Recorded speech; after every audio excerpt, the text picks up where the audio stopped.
नमस्कार, मैं रविश कुमार। बिहार में चुनाव का ऐलान हो गया है। 12 अक्टूबर को पहले चरण का मतदान होगा और 16, 28 और 1 नवंबर के बाद 5 नवंबर को 5वें चरण का मतदान होगा। 8 नवंबर को नतीजे आ जाएंगे।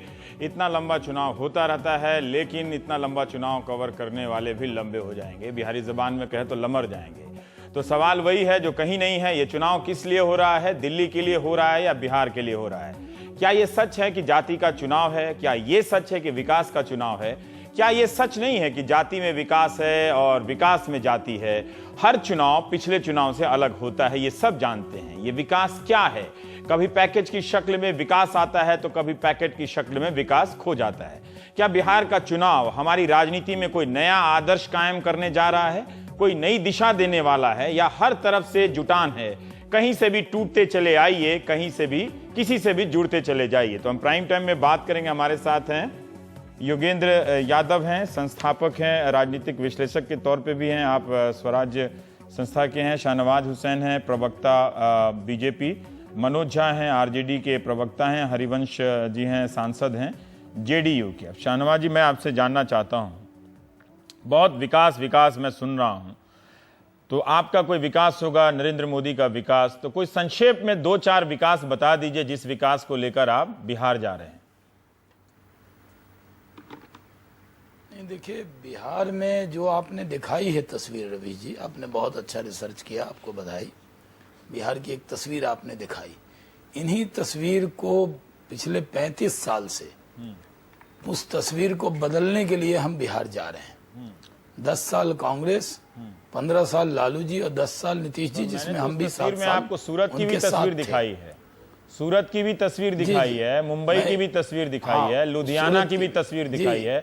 आप चलना चाहेंगे मेरे साथ सूरत की बस्तियों में अभी, इसके बाद? रवि जी, मैं सूरत की बस्ती में भी गया हूँ। हाँ। जिन बस्तियों में रविश की रिपोर्ट आप बनाते रहे हैं, तभी मैं कह रहा हूँ, उन बस्तियों में भी मैं घूमा हूँ जी। और मैंने कहा कि ये आप ही कर सकते थे, क्योंकि आप ये करते रहे हैं। इसलिए नहीं कि आपकी प्रशंसा करके नहीं, वो आपको नेताओं की तरह एक इतना विकास सुन रहा हूं। मैं ये जानना चाहता हूं कि अब देखिए, दिल्ली में 1.5 साल की सरकार है, तो कोई 2-3 विकास होगा आपके पास जो लेकर आप बिहार को बताएंगे कि ये विकास हम करना चाहते हैं, जो ये लोग नहीं कर सकते हैं, इनमें क्षमता नहीं है। जी, इनमें क्षमता नहीं है, क्योंकि ये हुकूमत में थे, और जो हुकूमत में थे, इन बदहाली के जिम्मेदार वही हैं। इसलिए हम उनको कहना चाहते हैं कि आपने बहुत कुछ, इनके नारे, वादे, जात पात सब कुछ देखा। अब नरेंद्र मोदी के सपनों का बिहार बने, और बिहार के नौजवानों ने जो सपना देखा है, आप देखिए कि जब जो उनके सपनों का हिंदुस्तान बनने वाला था, उसमें से कौन सा सपना पूरा हो गया जो आप बिहार ट्रांसफर करने वाले हैं? ये बताएं। उनके सपनों का तो पहले हिंदुस्तान बनने वाला था, अब बिहार भी बन रहा। तो हम जानना चाहते हैं कि हिंदुस्तान 2-3 तो बता दीजिए। हिंदुस्तान, बिहार हिंदुस्तान में नहीं है क्या? हाँ, तो बताइए क्या बन गया? हिंदुस्तान को, बिहार को हिंदुस्तान से अलग कैसे कर सकते हैं? आज देश का विश्वास बढ़ा है, विकास के रास्ते पर हम बढ़ रहे हैं। आज इस देश में इकोनॉमिक क्राइसिस पूरी दुनिया में है, फिर भी भारत मजबूती से उसमें खड़ा हुआ है। इस पर डिबेट आप कर लेंगे। तो मनमोहन सिंह भी यही कहते थे कि दुनिया में संकट है और हम संभाले हुए हैं। तो 2-3 उदाहरण बता देते जिससे लोगों को लगता है कि हाँ भाई, ये जो राइट। देखिए, भ्रष्टाचार मुक्त शासन दिया है, इसमें कोई शक शुबा रवि जी आपको नहीं होगा। हाँ, एक नहीं, मैं भूल जाता हूँ व्यापम को, भूल जाता हूँ वसुंधरा वाली फाइल को भूल जाता हूँ। आप कहते हैं हाँ, आप फिर आप हमसे पूछते हैं कि आप केंद्र का मिसाल दीजिए, फिर आप व्यापम जाते हैं तो व्यापम पे डिबेट हो जाएगी। हाँ, मैं आपको कह रहा हूँ कि ये सरकार है कि आज इस देश की इकोनॉमी मजबूत हो रही है, आज इस देश में तरक्की हो रही है। आज इस देश में स्किल इंडिया को हम आगे बढ़ा रहे हैं, आज डिजिटल इंडिया बना रहे हैं। हमने इस देश में एक जागरूकता लाई है कि इस देश स्वच्छ भारत अभियान हम लेकर आए हैं। हमने इस देश में गरीबों के लिए काम करने के लिए जनधन योजना लेकर आए हैं। हम गरीबों को एक सही रास्ते पर ले जाकर उनकी तरक्की की नींव खड़ी कर रहे हैं। लेकिन ये जो बिहार का चुनाव है, हमारे जो विरोधी कहते हैं, जो करते हैं, कम से कम आपसे, आप बहुत निष्पक्ष रूप से आप टिप्पणी करते हैं। हम आपसे कहेंगे ये चुनाव बिहार का है, आप हमसे गिनती केंद्र की मांग रहे हैं, क्योंकि और हम अपना हिसाब 15 महीने का देंगे, केंद्र वाला मॉडल लेके जा रहे हैं जी। मुझे लग रहा है हम मैंने ये सवाल केंद्र का ही इसलिए मॉडल पूछा। लेके जा रहे हैं। एक सेकंड सर, जो नरेंद्र मोदी का मॉडल है केंद्र का, हाँ। उस पर हमें गर्व है। हाँ, वो और कौन हम मॉडल उसको है लेकर क्या? जा रहे हैं। वही तो मैं जानना इसलिए चाहता हूं, हमने कहाँ है, बिहार, किस रूप में है? वो विकास का मॉडल है। हाँ। वो विकास का मॉडल है जिस मॉडल को हम लेकर जा रहे हैं। आज बिहार में 1,25,000 करोड़ का पैकेज दिया है। हाँ। बिहार के साथ जो 60 साल में नाइंसाफी हुई, हाँ। उसको इंसाफ में ऐसा बदलकर हम कश्मीर बिहार वाले- जा रहे हैं। ठीक है, और हम बिहार के हरिवंश लोगों जी को मैं अब आपसे कह जानना रहे चाहता हूँ, हैं। ठीक है, कश्मीर के लोग एक साल से मांग रवि कर जी, रहे हैं कि मेरी हमको बात पूरी पैकेज नहीं दे हुई, दीजिए, आपको- हमारा घर तबाह हो गया है। उनको पैकेज नहीं मिला। वो 5 साल में 1.25 लाख करोड़ मांगे, नहीं मिला। 44,000 करोड़ मांगे तो कोई 5,000 करोड़ मिला। मैं अब जुबानी बोल रहा हूं। बस हरिवंश जी मुझे ये बताइए कि ठीक है, शाहनवाज जी ने बताया कि उनका जो मॉडल है, जो भी है, मैं ये विकास आपके तरफ से भी सुन रहा हूं। आप बता दीजिए कि आपका कौन सा ऐसा विकास आपने कर दिया है कि आप इतना विकास रट रहे हैं, और जिससे लगता है कि, मुझे तो लगता नहीं कि आपके पास जो उपलब्धियां हैं उस पर आप लोग बात भी कर रहे हैं। आधा से ज्यादा टाइम तो आपको नरेंद्र मोदी को काउंटर करने में ही आपकी ऊर्जा खर्च होती रहती है।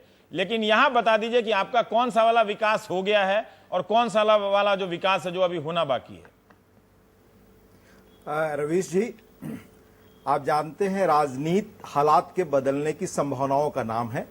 हाँ। और उस स्थिति में नीतीश कुमार जी के नेतृत्व में बिहार में जो सरकार चली है उसने कई क्षेत्रों में बड़े उल्लेखनीय काम किए हैं। पहली चीज इंफ्रास्ट्रक्चर की मैं आपको निवेदन करना चाहूंगा। 3 चीज बता दीजिए सर। नीतीश कुमार जब सत्ता में 3 तो बात पहली चीज मैं आपको जिसके बारे में खास तौर से पूरे देश दुनिया में आज विकास को मापने का पैमाना जो माना जाता है जीडीपी, उसका मैं आंकड़ा आपको बताना चाहूंगा कि बिहार ने 2004 से 13 के बीच 9.5% की दर से अपनी वृद्धि तय की है और राष्ट्रीय विकास दर का औसत 7.6% रहा है। पर कैपिटा इनकम 16.9% रहा है। नेशनल 7% रहा है।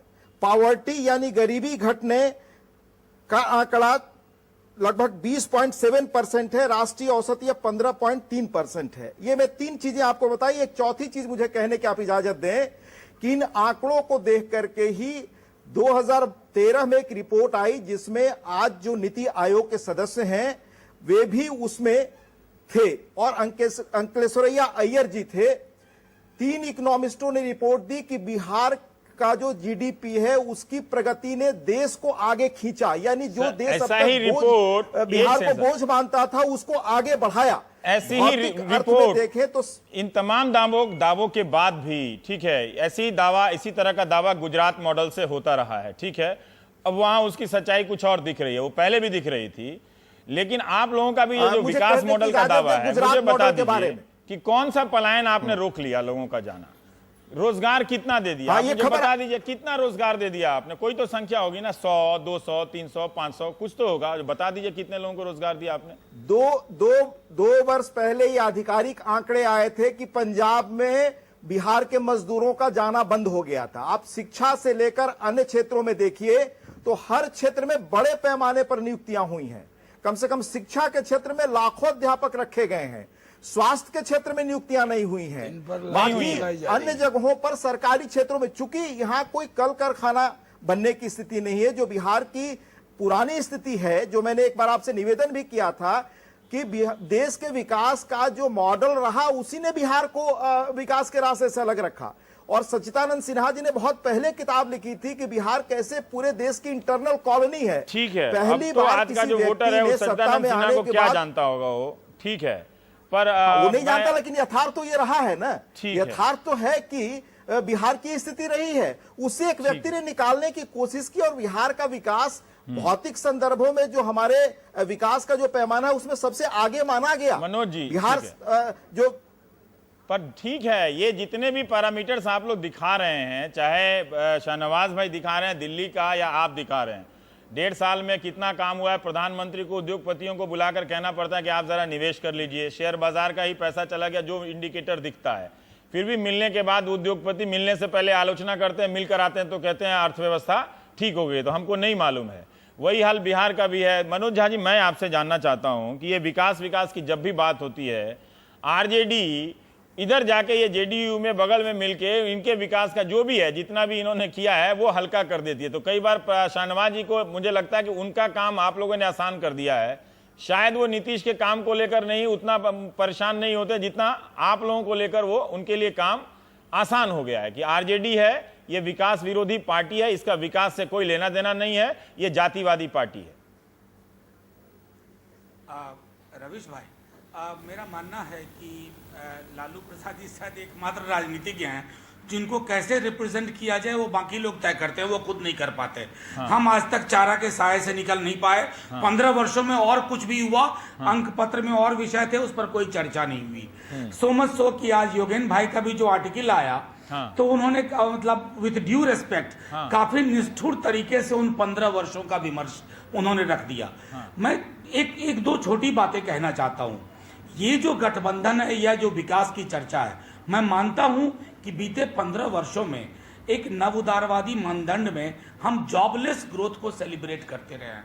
अब ये वक्त आ गया है कि थोड़ा स्वतंत्र बाजार के पक्ष में हम हों, लेकिन बाजार को स्वच्छंद ना होने दें। कहीं ना कहीं हम सब कोई मॉडल है आपके पास जो आप जो देश में मॉडल चल रहा है उस पर तो हम किसी को बात करते देख नहीं रहे हैं। सब ऐसा लगता है कि विकास का नाम लेकर अपने अपने अंतर विरोधों को छुपाए रखो, ताकि कोई किसी के गठबंधन में क्या गड़बड़ी है, कि बीजेपी के गठबंधन में क्या गड़बड़ी है, आपके गठबंधन के भीतर क्या गड़बड़ी है, उस पर चर्चा मत कीजिए।